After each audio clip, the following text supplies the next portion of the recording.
Hi everyone, welcome back to the channel and welcome to another study vlog. And for those who are new to this channel, I am bank aspirant and preparing for the same. And in this video, I will be sharing my full day study routine. So I started my day with making the to-do list. So आज की to-do list में है speed maths and prelims checklist जो मैं करने वाली हूँ आशीष Arora sir की टेलीग्राम चैनल से. देन आफ्टर पीयू प्रीलिम्स का मॉक एंड कल मैंने गाइडली से सेक्शनल मॉक दिए हैं जो कि लाइव चले थे. एंड उसमें से मैंने आरबीआई असिस्टेंट का इंग्लिश और रीजनिंग का सेक्शनल मॉक दिया था, उसका एनालिसिस करना बाकी था, वो मेरे को आज करना था. देन आफ्टर रीजनिंग मेंस का सेक्शनल या फिर रीजनिंग मेंस या फिर क्वांट मेंस एक का मेरे को सेक्शनल मॉक लगाना था. After that editorial and CA जो मैं डेली कर ही रही हूँ वो तो करना ही है ऑलरेडी. सबसे पहले मैंने स्टार्ट करा स्पीड मैथ्स प्रैक्टिस करना, जिसमें मैंने पहले 10 क्वेश्चन का सेट लगाया सिंप्लीफिकेशन और अप्रॉक्सीमेशन का. देन आफ्टर रॉन्ग नंबर और मिसिंग नंबर सीरीज़ के 10-10 क्वेश्चन का सेट. ये कंप्लीट करने में मेरे को थोड़ा ज़्यादा टाइम लग जाता है जो लगना नहीं चाहिए, बट ज़्यादा टाइम मेरा रॉन्ग नंबर सीरीज़ करने में लगता है. देन उसके बाद मैंने स्टार्ट करा स्पीड मैथ्स के like table square cube roots वगैरह मैं लिख के प्रैक्टिस करती हूँ. वैसे स्क्वायर रूट्स मेरे को 40 तक याद हैं एंड मैं ट्राई कर रही हूँ कि मैं थोड़ा उसको 50 तक ले जाऊँ. एंड क्यूब रूट्स भी मेरे को सिर्फ 20 तक याद है. एंड क्यूब तो मैं शायद इतने ही करने वाली हूँ क्योंकि इतना तो मेरी है नहीं मेमोरी की मैं उतना याद रख पाऊँ आगे की. बाकी मैं प्रैक्टिस करती हूँ, जैसे शॉर्ट ट्रिक्स हैं, मैंने बहुत सारी शॉर्ट ट्रिक्स देखी हैं यूट्यूब से, तो वहाँ से इजीली निकल जाते हैं. यस, ये सारी चीज़ें प्रैक्टिस करी. एंड जब भी मैं ऐसे क्वांट्स की जो रॉन्ग नंबर और मिसिंग नंबर सीरीज़ वाली वो चेकलिस्ट सॉल्व करती हूँ तो मेरे को बहुत ज़्यादा टाइम लग जाता है वो चीज़ें करने में. एंड मैंने जो एक हैबिट बना रही थी मैं पहले की जो गाइडली वाली मेंस की पीडीएफ है उसको मॉर्निंग में ही ट्राई करना है ख़त्म करने का, वो नहीं हो पा रहा है क्योंकि मॉर्निंग में पढ़ाई नहीं हो पाती है मेरे से, अभी थोड़ा टाइम नहीं लग पाता मॉर्निंग में. स्पीड मैथ्स वाला सेक्शन कंप्लीट करने के बाद मैंने स्टार्ट करा गाइडली की पीडीएफ सॉल्व करना, जो मैं कर रही हूँ गाइडली की डे 7 से. गाइडली की ये जो पीडीएफ हैं उनमें मेरे को रीजनिंग और क्वांट्स का कंटेंट बहुत अच्छा लगता है, लाइक बहुत अच्छे क्वेश्चन होते हैं. बट इंग्लिश का मेरे को लेवल ही समझ नहीं आता कौन सा लेवल है. लाइक मैं ऐसी न्यू ही वोकेबलरी देखती हूँ हर बार और वो क्वेश्चन अटैम्प्ट भी नहीं हो पाते हैं. एंड गाइडली की पीडीएफ कंप्लीट करने में मेरे को 1 आवर के अराउंड टाइम लग जाता है. एंड उसके बाद मैंने स्टार्ट करा एडिटोरियल करना जो मैं निमिषा मैम के यूट्यूब चैनल से कर रही थी. एंड एज़ ऑलवेज एडिटोरियल के साथ साथ ही मैंने करंट अफेयर की क्लास भी कर ली थी जो मैंने कुछ सर से करी है. एंड अब मेरे को लाइक चीज़ें याद हो रही हैं करंट अफेयर की, तो ये मैं करती हूँ. एंड शाम के टाइम पर मैं पीडीएफ से एक बार रीड लगा लेती हूँ, तो जो भी दिन में पढ़ा होता है वो सारी न्यूज़ थोड़े दिमाग में रहती है कि हाँ ये वाला पढ़ा है. यूजुअली करंट अफेयर की क्लास 1 आवर के आसपास ही होती है, 1 आवर 20 मिनट्स भी हो जाती है कभी कभी, एंड कभी 1.5 आवर की भी हो जाती है. एंड मेरे को करंट अफेयर और एडिटोरियल की क्लास दोनों कंप्लीट करने में 1.5 आवर टाइम लग जाता है. मे बी अगर क्लास थोड़ी ज़्यादा हो तो ज़्यादा टाइम भी लग जाता है.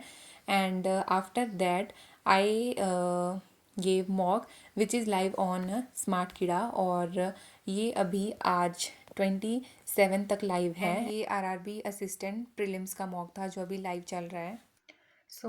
This is my score. In overall, I attempted 65 questions and my score is 63.75, and this is the percentile. And अगर overview देखें तो reasoning में I attempted 40 questions and these all are correct, and reasoning sectional percentile is 99.63, and in quant section मेरी speed बहुत ही ज़्यादा slow है और ये क्वेश्चन गलत भी हो गया. I manage to attempt only 25 questions and yes.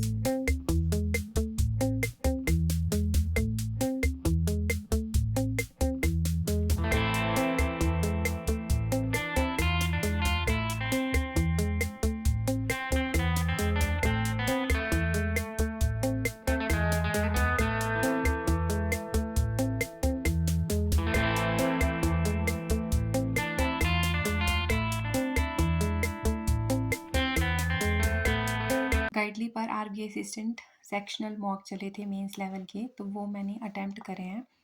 ये टेस्ट कंडक्टेड ऑन 23 Feb, पता नहीं क्यों लिखा रहा है, ये कल के ही मॉक हैं जो मैंने दिए हैं। इंग्लिश का ये है।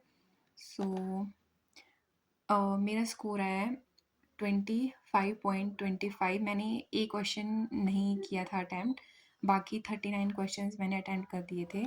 एंड परसेंटाइल देखते हैं तो 89.82।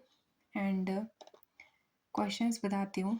पैराजंबल था फर्स्ट, तो इसमें ये 5 क्वेश्चंस थे। सेकंड वाला तो मैंने टिक कर दिया था, वो तो मेरे को पता था, ठीक है। बट बाकी क्वेश्चंस का मेरे को थोड़ा डाउट था, बट फिर मैंने अटेम्प्ट कर दिए थे क्योंकि ये क्वेश्चन मेरा लास्ट में बचा था। मैंने सारे बाकी अटेम्प्ट कर लिए थे, तो मेरे को लग रहा था यार क्यों ही छोड़ना अब इतना, इसको भी करते हैं। बट फिर वो थोड़ा हो गए नेगेटिव। एंड ये है इंग्लिश का। एंड बाकी एक मैंने दिया था रीजनिंग का। वैसे क्वांट्स का भी चला था बट मैंने वो नहीं दिया था। एंड रीजनिंग का मैंने दिया था। एंड रीजनिंग में स्कोर इज़ 17.75, जो मेरी एक्सपेक्टेशन से बहुत ही ज़्यादा कम था। 19 मेरे अटैम्प्ट थे, एक क्वेश्चन गलत हो गया। एंड इसमें एनालिसिस में 72 परसेंटाइल। सो इसमें मैंने 1-2 पज़ल में क्या किया कि मैंने उनकी कंडीशंस नोट डाउन कर ली, और कंडीशन लिखने में मेरे को ऐसे लग जाते हैं 2 मिनट के आसपास, तो वहाँ पर टाइम किल हो जाता है फिर। और बाकी मेरा इसमें जो मिसलेनियस क्वेश्चंस थे, उसमें भी थोड़ा टाइम ज़्यादा लगा। और मेरा जो इनपुट आउटपुट था, वहाँ पर मैं पहले ऐसे लॉजिक ढूँढती रही बट फिर वो मेरे को मिला नहीं, फिर वहाँ पर और टाइम वेस्ट हो गया। उस वजह से मेरी फिर ना पज़ल ही बन पाई, ना बाकी मिसलेनियस क्वेश्चंस। अदरवाइज़ इसमें या तो एक पज़ल या तो वो बाकी जितने भी मिसलेनियस थे वो बन सकते थे। जैसे रीज़निंग में ये वाली पज़ल थी, देखने में तो ये बहुत ऐसे छोटी-सी लग रही थी, इतनी सी कंडीशंस थी इसकी सिर्फ़। फिर मैंने इसकी 4 पॉसिबिलिटीज़ बनाई बट ये स्टिल नहीं बना। और वैसे ही ये एक और पज़ल थी, ये मेरे को थोड़ा लग रहा था, इसमें एक वेकेंट भी था, तो ये मेरे को लग रहा था कि ये मेरे से नहीं बनेगा। बट मेरे को एक दिक्कत है, जब भी मैं ऐसे रीज़निंग मेंस का करती हूँ, तो मेरे को होता है कि जैसे फ्लो में बन रही हैं चीज़ें, वैसे मैं बनाती रहूँ, लाइक कोई भी पज़ल स्किप ना करूँ। और उस चक्कर में मैं अपना ही लॉस कर बैठती हूँ, अपना ही टाइम वेस्ट कर बैठती हूँ। देन इसके बाद मैंने एक और लाइव मॉक दिया था जो कि ओलिव पर लाइव चल रहा है, और ये वाला मॉक आरआरबी पीओ का था। तो इसमें भी सेम वही है जैसा मेरा आरआरबी क्लर्क का हुआ। इसमें इंग्लिश का सेक्शन तो होता नहीं है, तो रीजनिंग में तो मैंने फुल कर दिए थे, बट क्वांट्स में मेरे लाइक क्वेश्चन अटैम्प्ट नहीं हो पाते हैं, और उसकी वजह से मेरी ओवरऑल परसेंटाइल पर बहुत ऐसे इफ़ेक्ट पड़ता है। एंड अब तक मेरी maximum to do list complete हो चुकी थी, और अब मेरे को बचता था मेंस का एक सेक्शनल मॉक लगाना, जो मैं अब सारे जो आरबीआई असिस्टेंट वाले मेंस के सेक्शनल मॉक बचे थे वो अभी मैं सारे अटैम्प्ट करने वाली हूँ। So yes, this is it for this video. Thanks for watching and I will see you soon in next one.